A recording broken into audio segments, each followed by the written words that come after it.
You shouldn't buy that flat, said Aaron coldly. I'm afraid she won't live there again. She'll only live with me.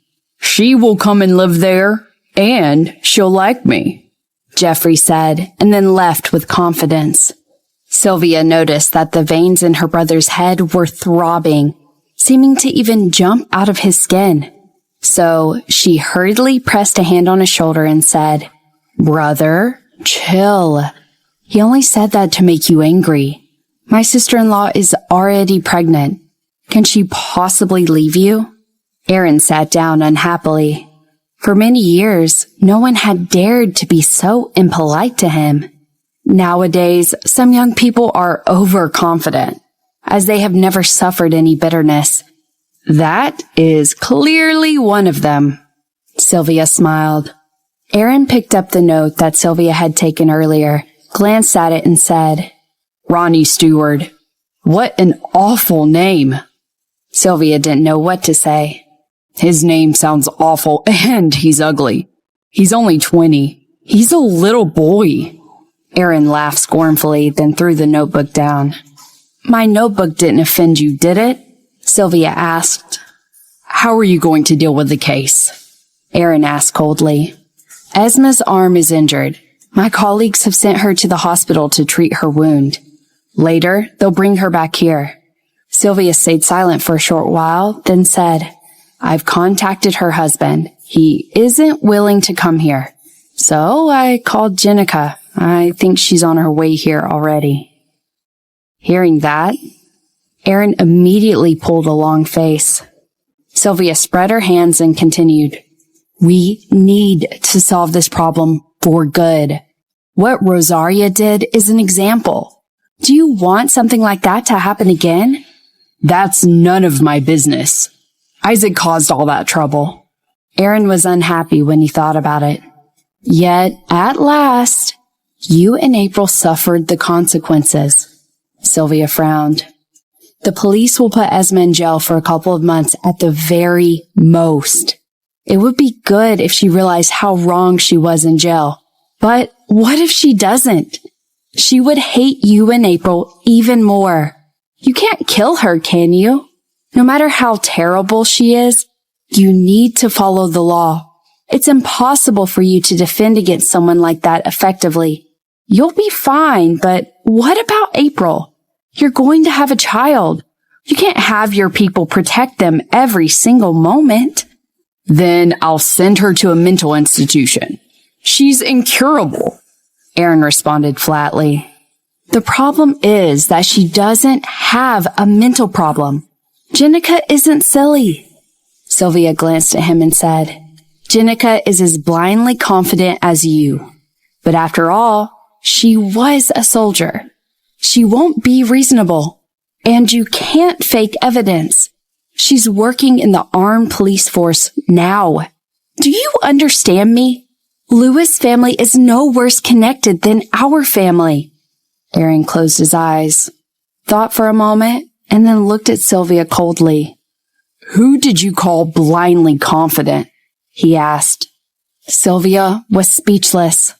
She had so many words, yet he remembered that part so clearly. Sylvia, Esma has returned from the hospital. One of Sylvia's colleagues knocked on the office door, then came in and added, She's in the interrogation room? You go with us, said Sylvia as she stood. As she and Aaron walked to the interrogation room, they heard Esma cursing. My arms hurt like hell, and my throat is so dry. You better pour me a glass of water right now. Do you know who I am? I'm Peter Williams' wife. My husband is the owner of Panache Holdings. He's super rich. He can get me out of here at any time. I'm sorry, Mrs. Williams. We've informed your husband, but he said that he's out on a business trip, that he has no time to come here, said Sylvia as she pushed open the door and entered the room. Seeing Aaron, who was standing behind Sylvia, Esma immediately fell silent. Her aggressive manner was replaced by slight traces of both fear and hatred. Esma muttered, How could it be? He was still at home today. Aaron sat opposite her. He was looking at Esma. Since he could remember, he always thought that Esma looked demure and stylish, even though she wasn't the prettiest woman in the world. She would always put on elaborate makeup and dress in pretty clothes and accessories. She looked old and 60 now. It was obvious that someone had punched her, and she also had red marks on her arms. He thought to himself, Peter is quite something. He had already tormented her to this state in a short period. He remembered what Sylvia said to him, though. He didn't want another lunatic like Rosaria to appear again. Don't you understand? He doesn't want to save you. Aaron crossed his legs. Peter has seen plenty of beautiful women in his life. Young ones, fresh ones. But look at you. No matter how hard you tried to maintain yourself, you're an old woman now. Esma looked panicky. No, it must be you. You must have said something to him after he handed you the evidence. His attitude toward me took a nasty turn. He used the whip on me often and hit me. He never gives me money to spend anymore, and he fired the housekeeper at home. He expects me to cook and clean the house. He beats me when the food is unsatisfactory, and he beats me when I don't do a good enough job cleaning. Look, it has only been a few days, and I've turned into this. I want to sue him. I want to sue him for domestic abuse. Aaron didn't say anything. He had expected the same. A man that would abandon his own family. Did you think he would be a decent man? I only told him facts. You were having an affair when you were still married before, weren't you? Am I wrong to say that? Esma glared at him and her voice was high-pitched. Your dad seduced me. I was in a happy marriage. Do you think I wanted to cheat? It's your dad's fault for everything that happened today. Sylvia covered her face. Aaron started dialing David's number secretly beneath the table. He continued speaking to Esma nonchalantly. What were you going on about? My bastard of a dad told us that you were the one who seduced him back then with your shyness. He didn't say anything about seducing you. He was the one who seduced me. Esma seemed certain and started sobbing. I was so naive back then. Your Uncle Louis was like a block of wood. He wasn't sensitive to my feelings at all. But your dad was offering warmth and told me that he would treat me well. He told me that his heart and mind was filled by me and that he would marry me. I was too attracted by his sweet talking. I've always recalled those moments with a lot of guilt. But there's nothing I can do. The deed is done. My husband divorced me. My daughter has distanced herself from me. Yes, I did threaten April, but I just wanted to do something for Jenica as her mother. I wanted her to be happy. You've never been a parent before, have you? Do you even know what I'm talking about? Sylvia thought that she might have been quite moved by what Esma said if she hadn't talked about her dad so shamelessly. She glanced over at Aaron's phone and she wondered if David would be so furious that he had to be admitted to the hospital. Esma was like moonlight back then, kind and gentle. It was a rude awakening for him now to see what she was really like. Aunt Esma, you can't say that, can you? It takes two to make a quarrel. You two both did it willingly. I only want you to understand that you can't blame me for all the bad things that have happened. This is what I've become, and I'm living such an unhappy life. I'm really already pathetic enough. Esma wiped her tears and said, I'm a poor person. I can accept that. But my daughter has lost her right to be a mother. The Bennett family has really hurt me and my daughter.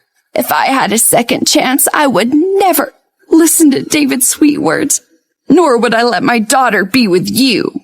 Aaron picked up his phone and said to it, Dad, you heard it. You lost your family over such a woman. You really have good taste. After saying that, he ended the call before David could respond. Hearing Aaron's words, Esma froze. She stared straight at his phone, lips trembling, without being able to say a word. You don't need to be nervous. What happened between you and my father is in the past, said Aaron, smiling coldly. Besides, you've already married. You're not thinking about getting back together with my father, are you? Of course not. Esma's face paled. She was so angry. Even though she had nothing to do with David anymore, he was the most handsome and powerful one among all the men she had been with. She really wanted to marry him. At last, she chose to marry Peter, who was an old man. But she was reluctant. God knew how sick she felt every morning when she woke up to see his big, wrinkled belly. However, he was rich.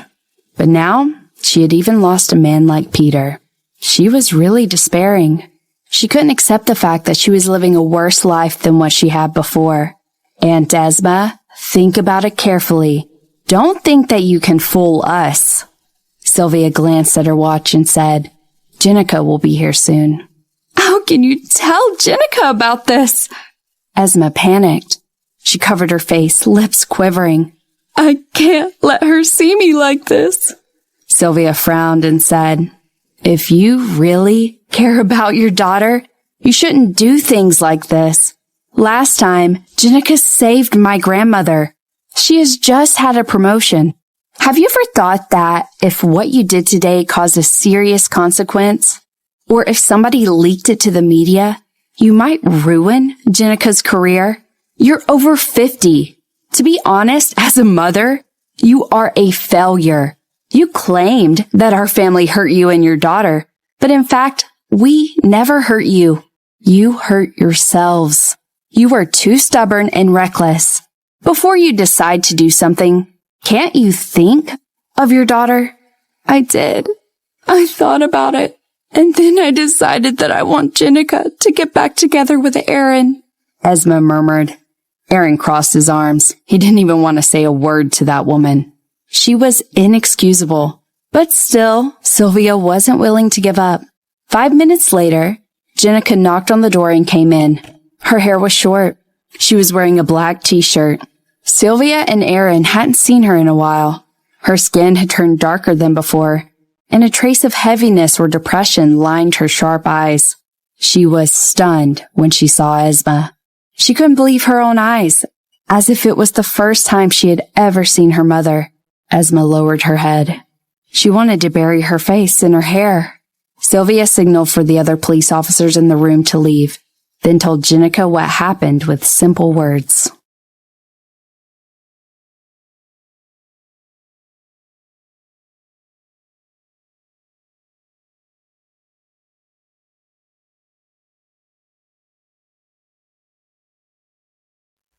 Jenica, do you remember Rosaria?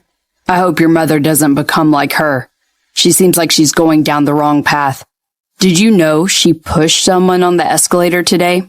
Thankfully, there was someone with April. Imagine if a woman like her had fallen down. It could be devastating. She might have even lost her life. April was pregnant as well. She could have lost the baby.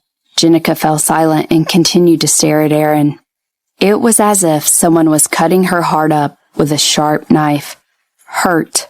The man she loved was going to be a dad soon, while she had just lost her chance of being a mother.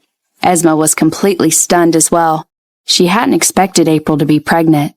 When she regained her composure, she was angry and jealous. That bitch! She's been scamming me this whole time. I should have pushed her with all my strength. I'm going to make her infertile for the rest of her life. Aaron looked at her with a cold glare. No one could curse his little princess. Mom, shut up. Jenica spoke up first. Although she was jealous and envious, she never thought about causing harm to April and her baby. Jenica, I'm doing this for you. Esma started sobbing again. Stop talking. Jenica looked at Aaron. She knew his temperament well. Ma, this is your fault too. How could you threaten her to break up with the evidence that you got hold of? This concerns her father's well-being. Don't tell me this is all for me. Do you think he will get together with me after you break them apart? You're too naive. I could tell that you weren't happy. April doesn't deserve to be happy either. This is all because of her. Esma started bawling sorrowfully. Jenica, look how beat up your mother looks. It hurts. It hurts everywhere.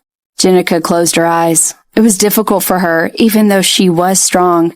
Since Esma betrayed her father, she found her mother's actions despicable. But she was still her mother after all. No matter how lousy a person she was still her mother. She couldn't ignore her cries for help. Ma, after you divorced Dad, I told you to find a decent uncle to be with. You've become someone else's secret lover without telling me anything. Only now, I'm faced with the brutal fact that you were together with Uncle Peter. He's someone who would betray even his wife and children. How decent a man do you think he is? How well do you know him? Be frank with me. You're only after his wealth, aren't you? You're nostalgic about what happened, and that's why you went after April. Why can't you reflect on your greediness and your infidelity? You are the cause of your own state today. Esma's cheeks were red and hot from embarrassment. She knew about shame and embarrassment. She didn't tell her daughter about it because she was ashamed about herself. Jenica, you are my only daughter. Why can't you side with me? Look, my arm is broken. It hurts. Jenica turned to Sylvia with tears in her eyes. How long is my mother going to be in prison? Since nobody was seriously injured, she will just be charged with intent to injure.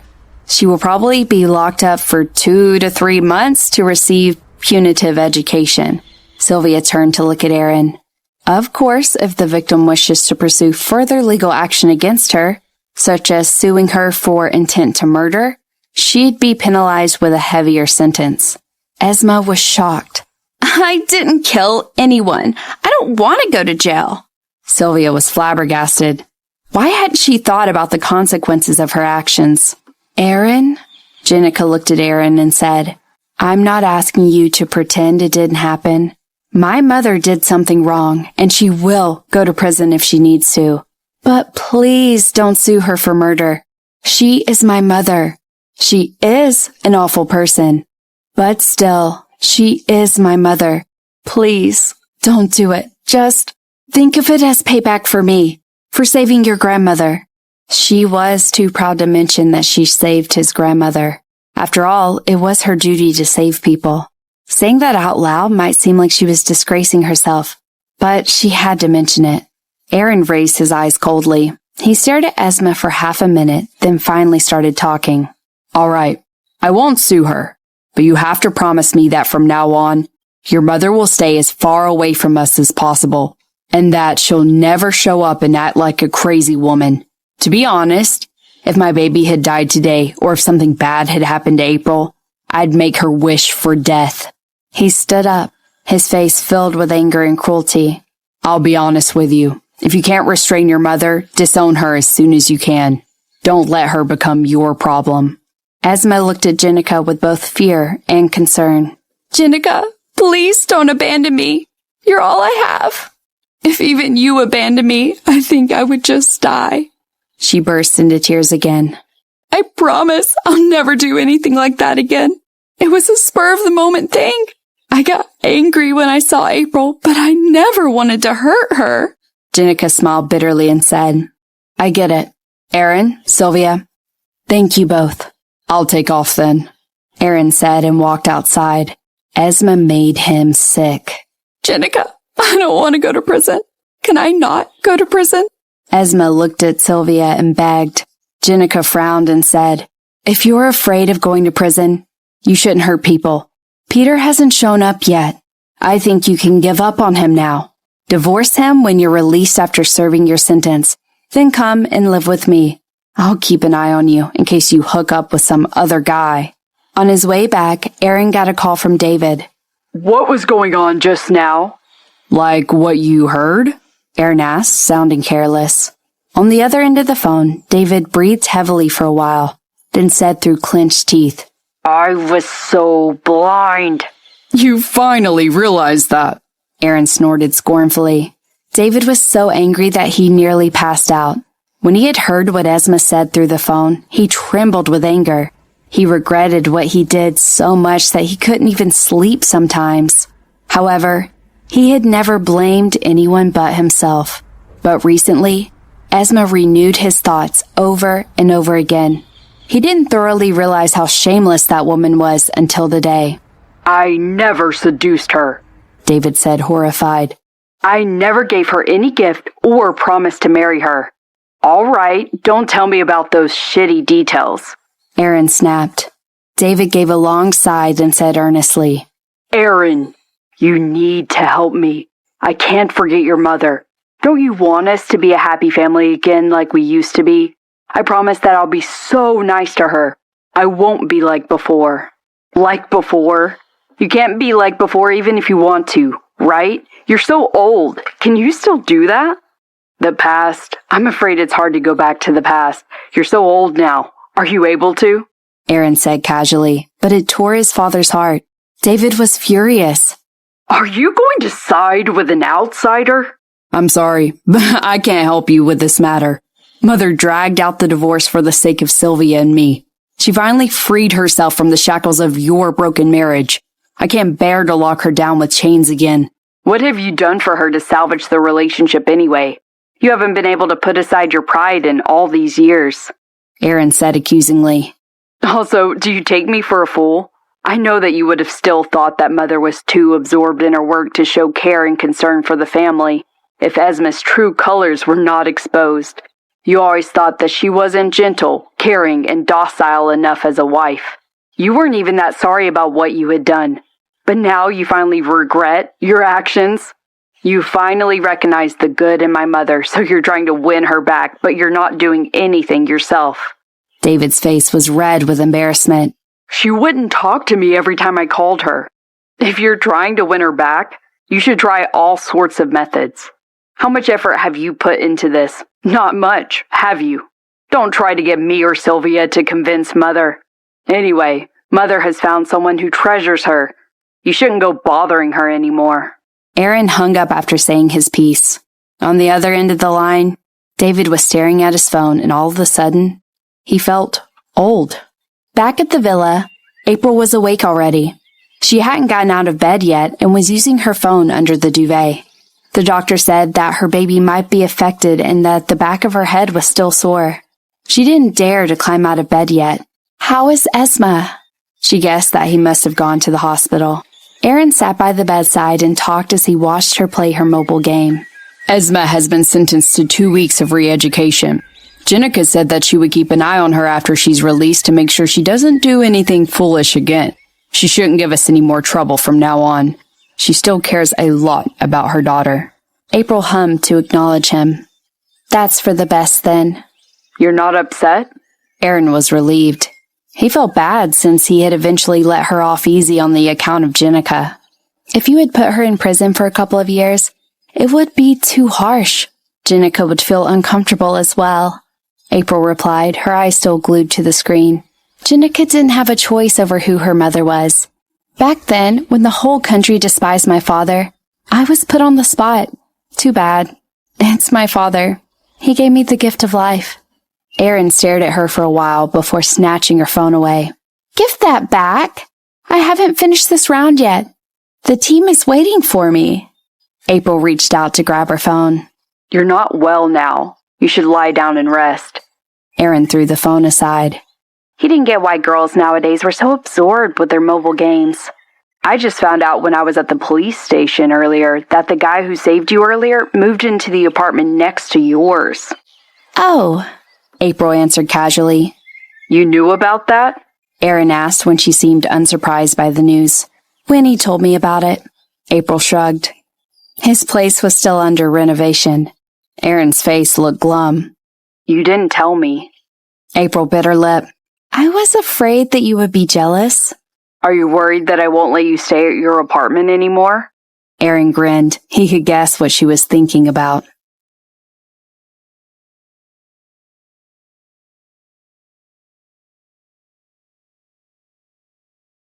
Yeah, you're treating me like a prisoner. Sometimes I really want to go out and get some fresh air, she thought. Of course not. Am I such a person? I need to stay in the apartment occasionally. After all, I have a year left in school, she said.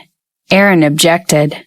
How many classes will you have in the fourth year? Which fourth-year student wouldn't leave the school for an internship? Not to mention that you're in art school. Art school students will either find opportunities to start their careers or focus on their art creation in the fourth year. Don't live in the apartment again. Just stay in the villa. If you need to go to school, the chauffeur will drive you there and then pick you up. April's pretty face immediately wore a sad look. Be careful, Aaron warned her. In the police station, that boy told me that you'll like him and that you'll move to his place. He even said that he'll take care of our child. He has a mental problem. April was shocked. April seemed to not take Aaron's words seriously. So after dinner, he invited her to watch a movie in the bedroom. April was surprised, as he rarely offered to watch a movie with her. But soon, she found that she didn't like the movie he had chosen.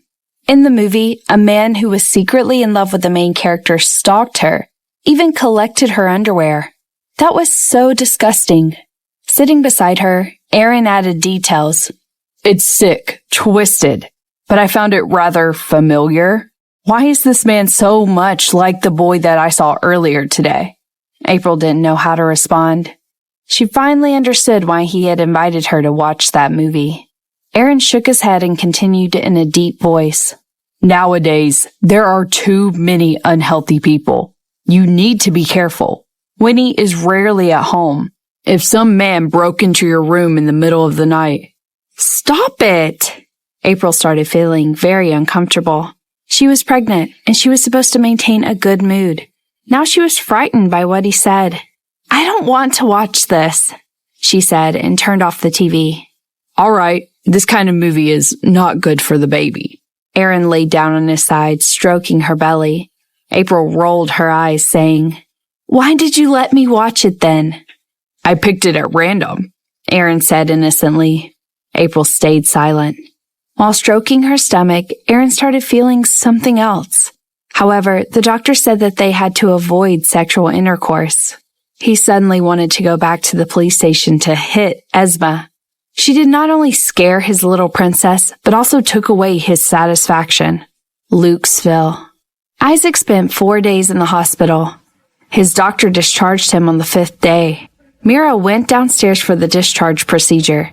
He received a phone call while folding his clothes.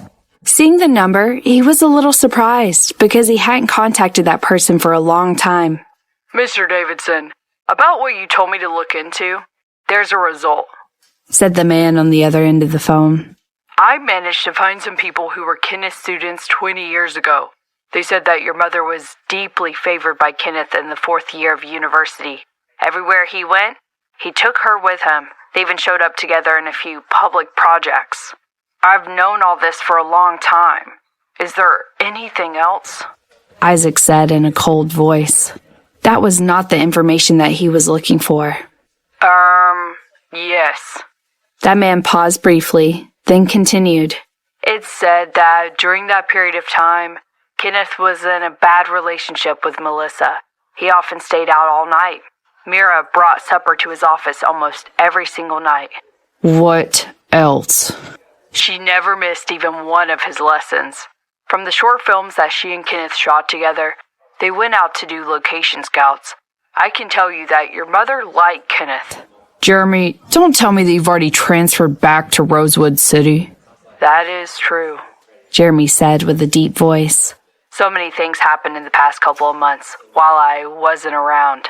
Aaron was aware that he was talking about Jenica, but didn't know how to respond.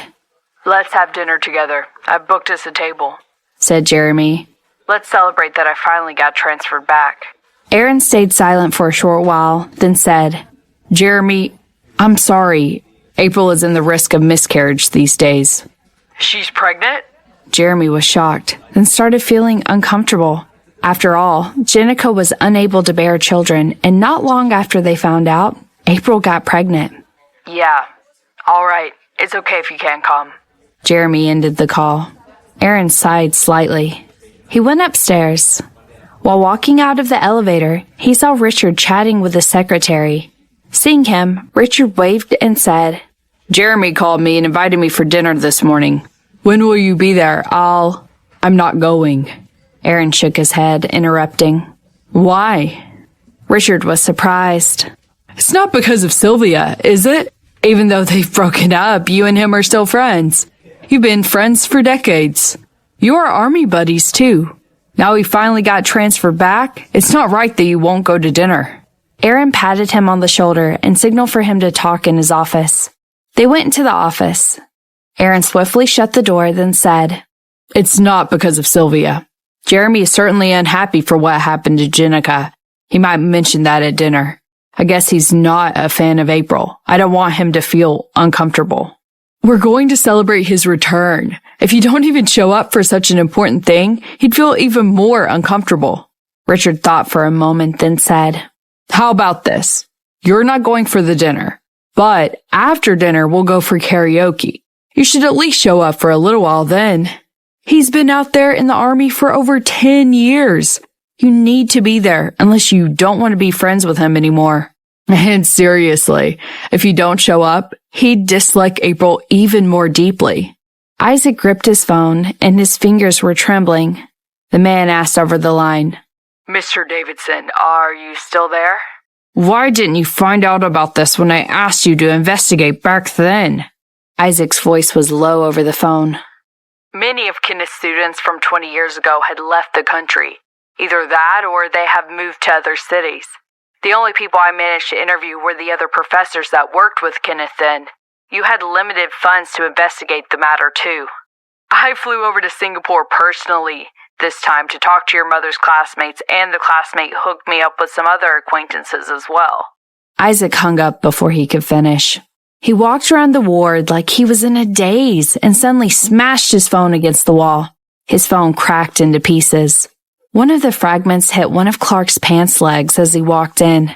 He was stunned, but he was used to these scenes. It was normal for Isaac to lose his temper these days. His emotions were volatile and aggressive. He had already broken several handsets. Mr. Davidson, you have yet to recover. You shouldn't get so agitated.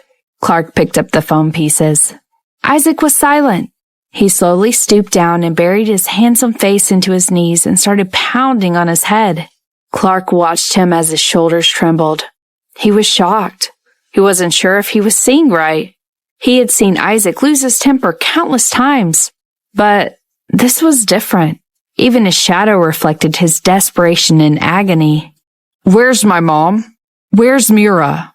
Isaac looked up abruptly. His eyes were bloodshot and his expression was contorted. I'm not sure. I've only just arrived. Clark was taken aback by his gaze and backed away a little. She might be filling out the discharge forms just now. Isaac suddenly dashed out of the ward in a hurry. He ran to the registration counter, but there was no one there, so he had to run back to the ward. Only Clark was there. She's not back yet? Nope. Clark shook his head. Isaac suddenly recalled Melissa's warning that day, and his heart sank. Ask around for Melissa, the shareholder's number. Clark responded quickly, and he called the office to obtain the number. Isaac dialed the number using Clark's phone, and Melissa's light chuckle could be heard over the phone. You reacted pretty quickly. Seems like you didn't become stupid after getting beaten up. Where's my mother? Isaac asked in a low voice. Isaac, come save me! Mira's screams could be heard over the phone. Be quiet, someone said menacingly. Auntie Melissa, if you're looking to vent your anger somewhere, you can come after me. Isaac inhaled sharply. I don't care how many people you're going to hire to beat me up. I'm willing to be beaten to death by you. So, you're the one who beat up my son? Mira screamed. You should come after me. Annoyed, Melissa said coldly. Shut up. She spoke into the phone again. Don't call me auntie. I'm just chatting with your mother. I haven't been back that long, so we're just catching up, like old times. Playing some tennis. Your mother used to do that with Kenneth a lot as well. Since he's in jail now, I'll accompany her instead. Auntie, if you want to play tennis, tell me your address, allow me to accompany you. All right, Your mother might be tired after a few games. I don't want to have to send her back. You should come alone. I don't like unnecessary company. Okay. Getting the address, Isaac threw his phone to Clark.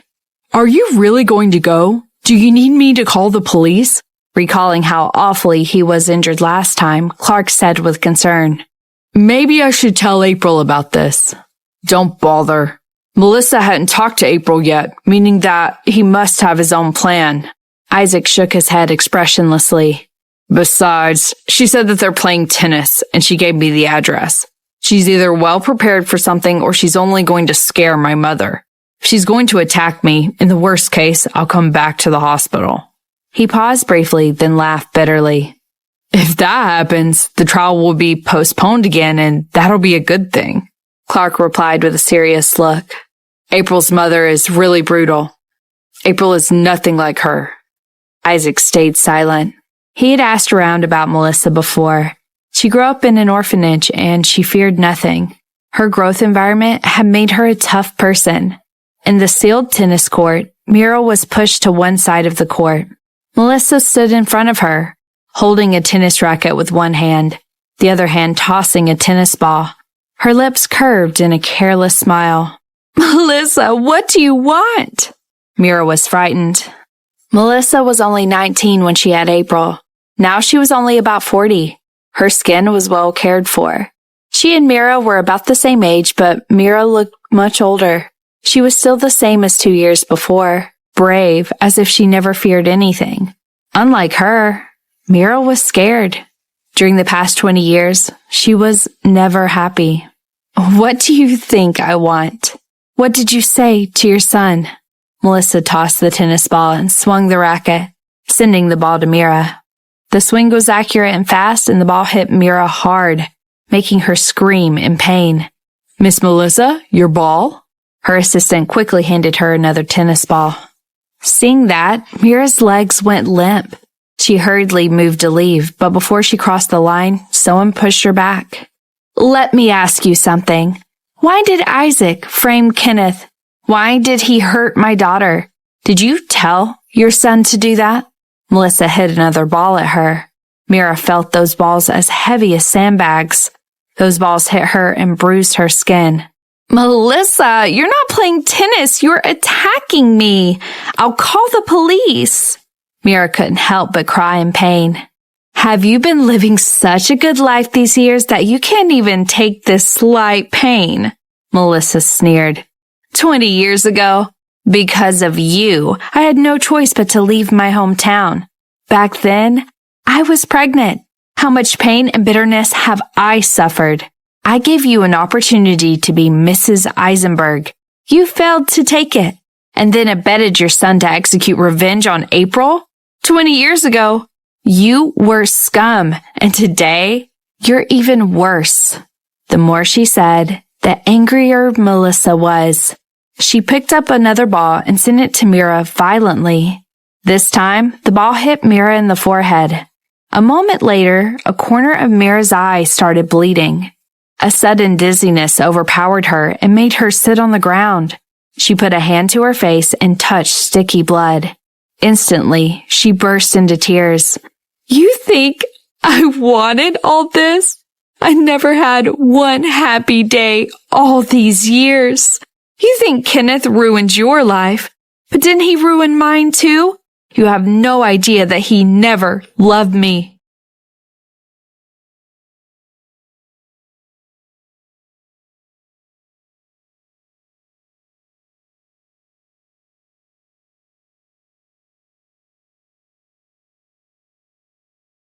Melissa was stunned, but she was still smiling. Right, a beast like him loves himself the most. Why?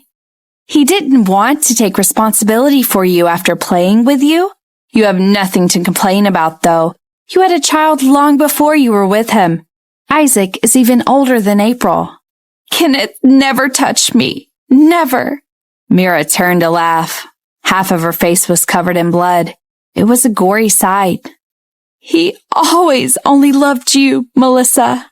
Melissa's cold expression froze. I'm serious. Mira knew that Melissa might not believe her, but she insisted. I was only a tool that he used to provoke you. Although he took me everywhere he went, he never once touched me. He wanted you to be jealous. He was calling out your name, even when he was drunk. Impossible! Melissa's mind was blank. She tried hard to recall the series of events in the past, but it had been too long. Everything had blurred into one. All she remembered was that Kenneth fell in love with someone else and betrayed her. It was so difficult to cope with the hurt back then. She wouldn't see her mother-in-law and husband. She had quit school at a young age to have a child. She would only go to bed at around 3 a.m. every day while her husband was flirting with a female student. What kind of life was she living then? Now, Mira was telling her it might have all been a misunderstanding between the two of them. You don't have to lie to me just to get me to let you go. I'm just playing tennis with you. I'm not planning to do anything more. Are you going to resort to lying? I'm not. Mira's tears were mixed with her blood. Ever since you left, he was broken for a long while. He wouldn't come to classes, nor would he talk to me. He left me with another teacher for guidance. Mom, are you telling the truth? The door to the tennis court flew open. Isaac walked in and his body was shaking. His eyes were bloodshot. Mira was shocked to see him, a little scared as well. She fell on her bum when she tried to pick herself up. Isaac, how did you arrive so quickly? Yeah, I was worried that something would happen to you. I sped all the way here. Isaac looked at her in disbelief. Every step he took, he looked more lost and confused. Ma, didn't you tell me that Kenneth raped you? It was as if someone had gripped Isaac by his throat. He felt breathless and suffocated. He could only speak in a whisper as if someone was silencing him. Mira's face was pale as a sheet. Her battered body was suddenly numb. She could only avoid his gaze. Didn't you tell me that Kenneth forced you to do such things? You told me that he was the reason why you did those things. Isaac asked again. He was like a lost traveler on a lonely journey. He found it difficult to control his emotions. Mira turned and looked down. Melissa looked at Isaac and looked at Mira again. It made sense to her then. Melissa asked, Mira, this was the lie that you fed your son. I don't know if you were telling me the truth or feeding me lies, but I know for a fact that you fancy Kenneth back then. I only found out today that you already had a kid then. Seems like you were married too. Mira fell silent, her head on the ground, her blood dripping to the ground. Blood ran down her face. She panicked like someone who had done something wrong. Answer my question, Isaac yelled. She rushed over and dragged her up from the ground. Tears burst out of his eyes and he said, Have you been lying to me all this time? I'm sorry, Isaac. Mira finally raised her head. She helplessly held his hands, organizing her words with difficulty. She started crying when the first word escaped her lips. Your father died. I was afraid that I might lose that you might hate me, so I lied to you. Mira's eyes showed panic, guilt, and fear. That's a lie. Back then, I only wanted to make up a small lie. I didn't know that you care so much about your father's death that you keep it in your mind, that you try everything you could to get revenge on Kenneth. I've talked to you. I tried to persuade you to give up, but you wouldn't listen to me. I've been so scared all these years. I didn't dare to see you. I lived in the nursing house alone. I was trying to atone for my crime. Isaac, I'm sorry. I'm so sorry. So, Kenneth never touched you? Isaac shook off her hands. He trembled as if he had lost control of his own body. That's only a small lie to you, but to me? He slapped his own chest, feeling waves of despair that drove him to the verge of collapsing. You have destroyed me. My entire life is ruined by this so-called small lie of yours, he yelled. He made a step backward, then kneeled on the ground. He had spent his entire life seeking revenge. He framed Kenneth and got close to April. She liked him and he made use of that. He got close to her step by step and also fell in love with her, step by step. But still, he sent Kenneth to prison for the sake of revenge. They got engaged, and he buried the happiness he was holding in his hands.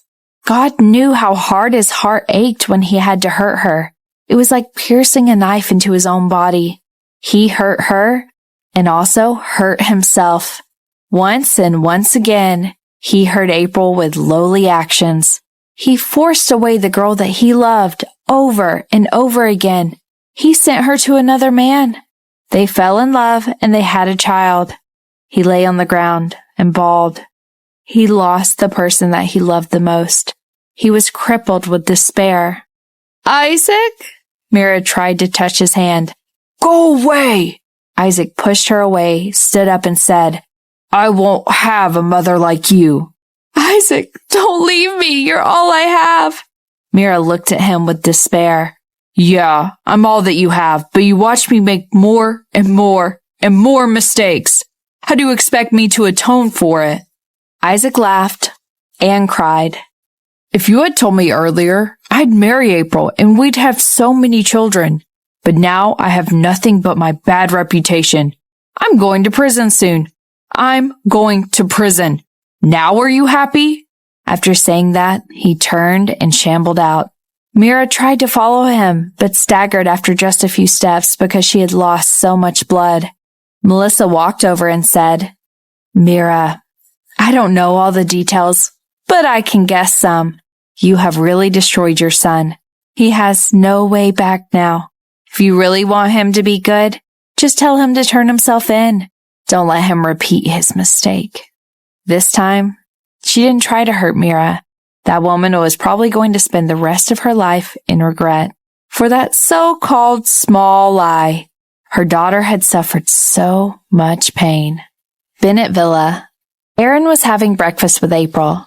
Kiera drove over and said, Does Isaac have a problem? The courthouse learned that he has already been discharged from the hospital, so they tried to inform him to show up in court next week. But he didn't answer the calls. Aaron and April glanced at each other. Aaron said, The courthouse has summoned him, so he can't possibly run away. If he didn't show up for the trial, he'd be considered admitting guilt. That would be the best. But he has spent tens of millions to hire Lawyer Mike. He even sold his Magma Group shares for that. That's really weird. Kiera frowned. The case was taking too much time. Although Aaron had paid Kiera a very high counsel fee, and she had become famous in the lawyer's world after the first trial, she still wanted the case to end as soon as possible.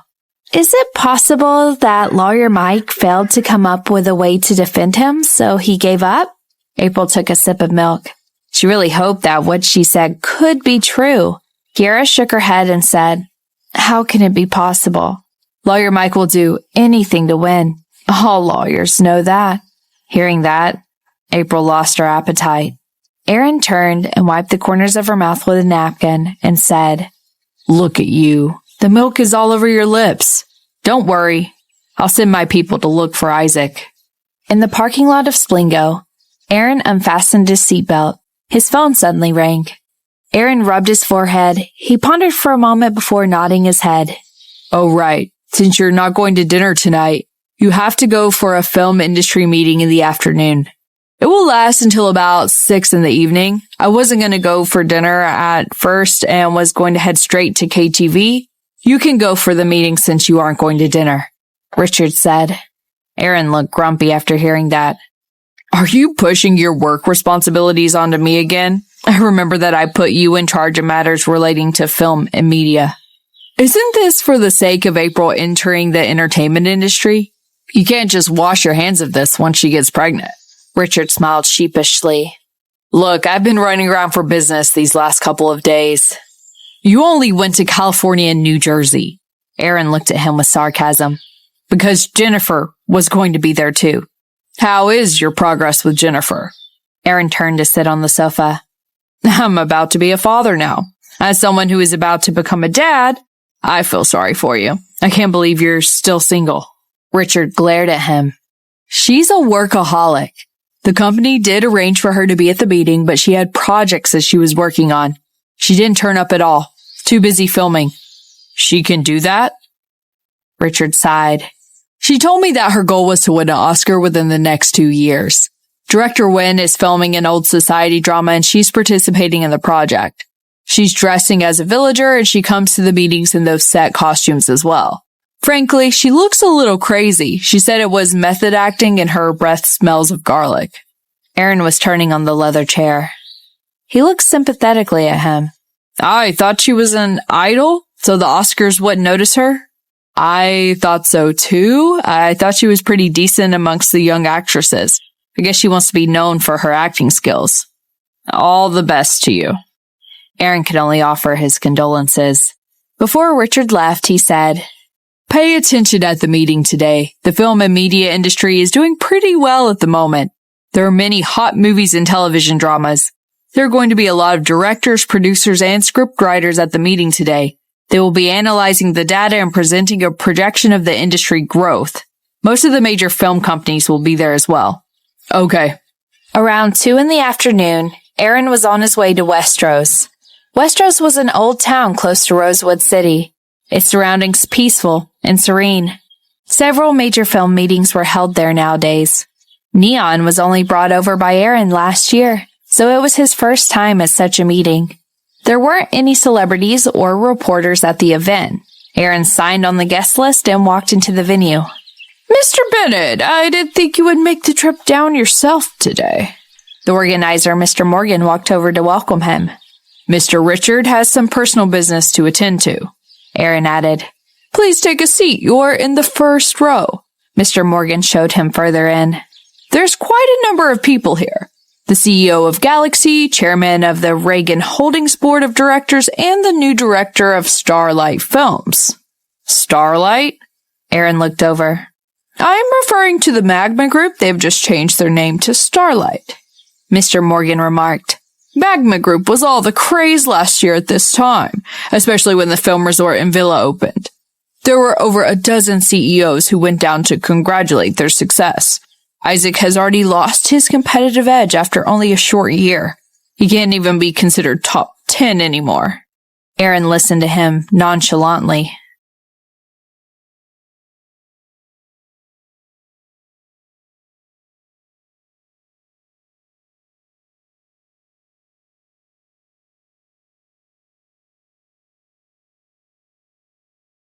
Aaron listened disinterestedly. He walked to the first row and saw a woman in a black dress talking to someone. She was wearing a pair of high heels and holding a wine glass. From the back, she looked very elegant. Miss Diaz, excuse us. Mr. Bennett's seat is next to yours. Mr. Morgan smiled and said to her. Hearing him, the lady turned around. She looked older than Aaron. Her sunken eyes made her seem mixed race. With a faint smile, she looked at Aaron from head to toe. Let me introduce Mr. Bennett to you. He is the owner of Splingo. He has purchased Neon Corporation. Mr. Morgan hurriedly introduced them to each other. This is Miss Diaz, the chairwoman of Starlight Films. She's new in the film and television industry, too. Nice to meet you, Mr. Bennett. I've heard so much about you. She reached out her hand and smiled faintly. I heard that Isaac Davidson sold his company to me so urgently because you've thrown him into a desperate situation. But you didn't get it for a good price, did you? He had no good feelings about the woman in front of him. If it wasn't for her, he would have given Magma Group to April as a gift, and that company wouldn't have become Starlight Films.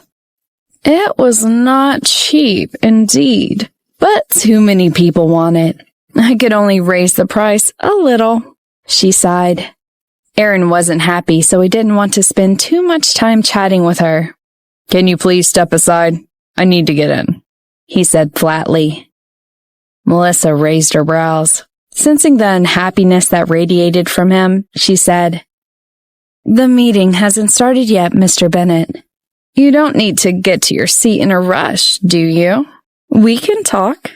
I'm sorry.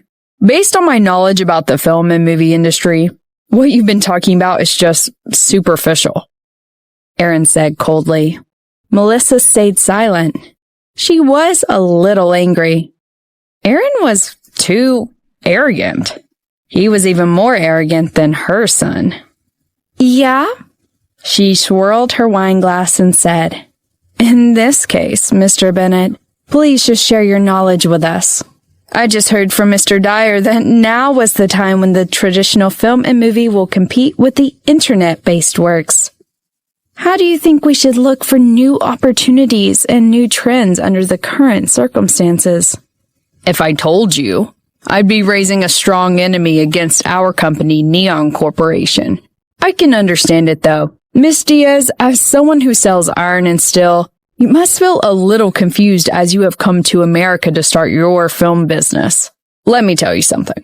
It's not so easy to earn money in the film and television industry here. Dead companies are everywhere nowadays. After saying that, Aaron walked straight past Melissa. The path was too narrow, so their shoulders brushed against each other.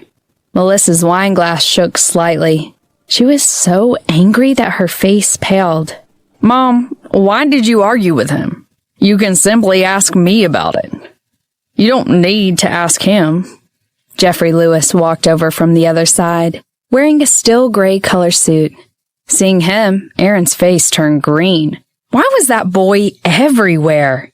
He really didn't expect him to be Mrs. Diaz's son. But that annoying woman did have an annoying son. Her entire family was unpleasant. He tilted his head and asked Mr. Morgan in an unfriendly tone, "Can people bring their families to such a serious occasion? As far as I know, that boy is still in college." Mr. Bennett, you might not know this. That was not just an ordinary boy. Earlier this year, a Japanese film was released in America called Medusa. That film earned over $200 billion on the first day. That boy was the scriptwriter of that film, even though there were quite a few scriptwriters of that film. But according to a reliable source, he created that blockbuster single-handedly. He's young, so he used his tutor's name. His tutor is Mr. Wilson, recognized internationally. Mr. Morgan whispered in his ears. Aaron felt really confused. Medusa, Mr. Wilson? It was the first time he had heard about those. He never paid attention to the film industry. Before he started dating April, he had never even entered a cinema. Mr. Morgan carried on. He's young indeed, but the films that he has worked on have won big awards in France and other significant film festivals. Earlier, he was studying at Excellence College. This year, he came to Langford College of Communication as an exchange student. Normally, the students from the Excellence College will go to New York Film Academy, especially good students like him. But this time, he came to Rosewood City. It might have something to do with the fact that his mother is working here. We made quite an effort to invite him here to give a speech. About films, that boy has sharp eyes. He also has many creative ideas. Aaron pulled a sour face. He didn't expect that boy to have such a strong background. No wonder he was so arrogant. However, he believed that no matter how good that boy was, he wouldn't possibly be able to compare with a man like himself. Geniuses could be found everywhere, but only a very few of them were as perfect as he was. I don't know how he has been doing abroad, but currently, things are difficult in many ways here. Aaron disagreed. Mr. Morgan nodded and said, "The film and movie industry abroad is more serious. They'll spend every penny for the right reason. Unlike us, nowadays we're spending all the money on famous actors and actresses." Aaron pressed his lips together and fell silent. At that moment, Jeffrey walked to them and sat down next to him. He even turned and gave Aaron a proud smile, then said to Mr. Morgan, "It seems that Mr. Bennett doesn't want me here. Should I leave?" "He's not in charge here. Ignore him." Melissa had walked over as well. "Just ignore him." "I think you're right." Jeffrey nodded. Mr. Chai was almost crying. "Mr. Bennett was joking. You're an important guest for the meeting. We're all anticipating your speech." Aaron stood up and said, "Do we have other seats? This place is so noisy." "But you shouldn't sit back there. It's okay." Mr. Morgan didn't want the three of them to sit together either, so he hurriedly guided Aaron to the second row. Jeffrey and his mother stayed in the first row. He turned and asked with a low voice, "How do you like your future son-in-law?" Melissa frowned. She didn't want to smoke, but after hearing her son's question, she lowered her head and lit a cigarette with a frown. "He gave me an awful impression. He was proud, arrogant, and impolite." "I don't like him either," Jeffrey agreed. He wouldn't like any man who was with his sister. "Don't blame your sister, though. She has poor taste in men, like me. That kind of thing runs in your blood," Melissa sighed and said. After 10 minutes, the meeting began. The venue was filled with more than 100 attendees. They were all people from the film and investment industry. Entrepreneurs and creators of the digital world took to the stage to deliver their speeches, followed by directors and producers from the film industry. The final speech was to be delivered by Jeffrey. Though young, his presence on stage ignited a flurry of discussion in the audience. Aaron overheard a few senior lady CEOs behind him talking about Jeffrey. "The lad's quite handsome. What a pity he didn't go into acting. He might have had quite a contract." "You're thinking too much. His mother owns a film studio, and they're wealthy. Furthermore, he's a director. Why don't you bring him over to your company to write a film? I'm sure it'll sell well." Aaron started chuckling in amusement. A bunch of naive women, he thought to himself. When he was at that age, he was so good-looking that he made men and women salivate. "Hello, everyone. My name is Jeffrey Diaz." His polite and pleasant yet alienated voice resonated from all four corners of the hall. His voice betrayed a hint of hoarseness, which spoke of a boy who had just grown into a man. His attractiveness was almost magnetic. Aaron was stunned. The person sitting beside him asked, "What did he say his name is?" "Diaz." Aaron looked down at his phone and sent Sylvia a text. "This lad on stage, he said his name was Diaz?" Sylvia replied, "Yes, why? Are you thinking of searching for him?" "Shut up. This lad's surname isn't Lewis. It's Diaz. Didn't you check his identity?" He replied. "He said he didn't have it with him. He looked upright and dashing. Who was I to doubt him? I couldn't have made him return home to get it. But why would he hide his identity? Does he have a criminal past?" Aaron mulled in deep thought. Yes, why hide his true identity? Diaz. Was there something special about this surname? Yes, April's mother's surname was Diaz as well. She also had a younger brother. He should be as old as Jeffrey. Could it be? No, that was impossible. It must be a coincidence. Moreover, he had also offended Miss Diaz earlier. Aaron scrutinized Jeffrey's face carefully. He had not noticed earlier, but after some time, he seemed to recognize a few similarities between his features and April's, especially his eyes. It was a pity that he did not scrutinize Miss Diaz's face earlier. To Aaron, apart from April, all women could be categorized in 3 groups: the ugly, the average, and the beautiful. As for Miss Diaz, he really could not recall her features. Now that he was sitting behind her, he could only see the back of her head. Aaron snapped a picture of Jeffrey and sent it to Sylvia. Do you think he looks like your sister-in-law? Now that you mention it, he does indeed. My goodness, brother, don't tell me you're feeling things after looking at his face. Aaron remained silent. After all, April can't satisfy you now. That's why you're letting your mind wander. Aaron's face momentarily looked as if he had just stepped in dog feces. He ignored her and turned his attention to Jeffrey's speech. He was daring indeed. All the other speakers had scripts, but he had stood on stage with empty hands. Moreover, his speech was filled with snide criticism and condemnation of the country's television, movies, plays, directors, and artists. Aaron looked around at the faces of some of the directors in the audience. They looked extremely grouchy. However, Jeffrey had many valid viewpoints. The current film and movie market was unprofessional indeed. Anyone could become an actor. Jeffrey spent over 20 minutes on the stage criticizing the market, then ended his speech with, "I've said what I should say. That's what I've seen and heard and thought when I worked in the movie and film industry abroad.